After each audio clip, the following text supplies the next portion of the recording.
Hello, this is Talon with Old Guy Stuff on Busy Corner Lane, and I'm going to show you how I used a spreadsheet and some basic codes that I learned back in 1974 to make playing cards appear on the spreadsheet. All right, and first of all, this is a multi-deck poker hand. So I don't have to have just one deck. I can have more than one deck. So down here in the blue and in white over here, I have the basic codes that are being used. So let me give a little bit of an insight in here. In row 1 and 2 up top, okay, I'm using random numbers.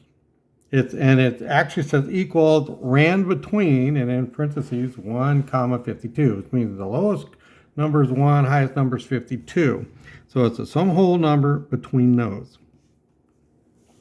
Now, if you notice here,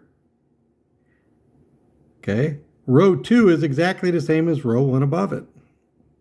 That's on purpose, so I'm calling it copy. So I have my initial random numbers, like these. Then I have a copy of those. So I'm saying equal B1, equal the cell that's above it. And then I put a subtractor in, and what the subtractor does is it helps me to determine the face value of the card, like is it an ace, a 2, or a 3, so on and so forth. And it also is going to help with my suits.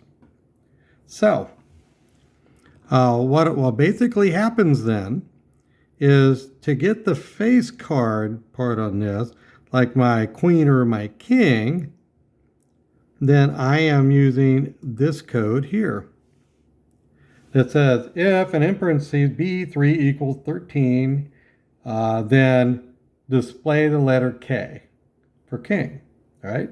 And I'm looking at this area up in here in my formula bar. So if B3 equals 12, and it shows that as the blue number here after the subtractor, then display the letter Q, and that's what it did, okay?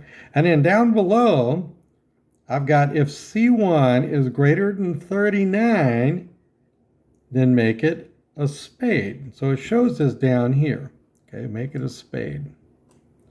All right, so my number before the subtractor is 41. That's greater than 39, so it showed me a spade.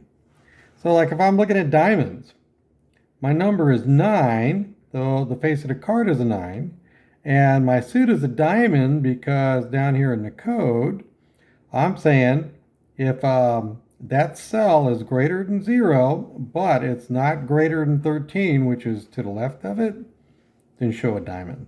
So that's how I work those out, okay? And I could do multiple card hands on one screen.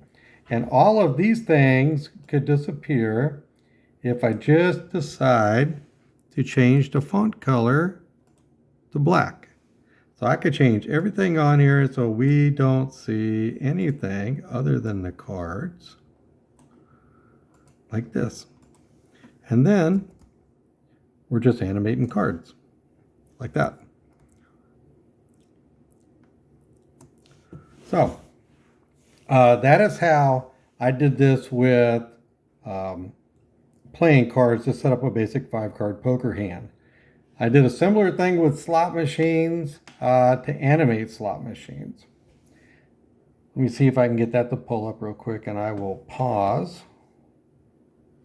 Okay, I call this geometry slots. I'm not going to spend a lot of time on it, but my random number generator actually goes from 1 to 2. So in my formula bar just says equals rand between A1 to B1, and I told A1 to be the number 1, B1 to be the number 2, and I did the same thing for the middle area and for the far right. What makes the display here is this is a graph.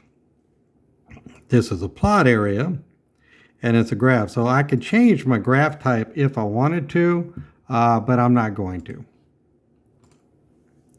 And then the whole idea is if all three match, then you win. Okay? And like I've done this with triangles.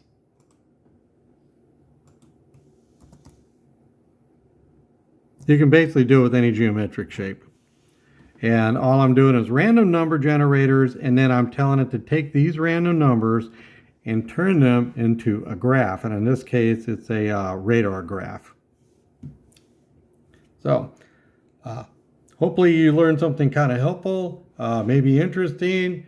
It'd be interesting to see if somebody takes these ideas and can expand upon them and post their own video, because I'd like to learn something new with this too. My brain's kind of clogged up right now, if you know what I mean. But this is Talon. Hit the thumbs up, subscribe. Have a safe, happy, peaceful, wonderful day, and goodbye.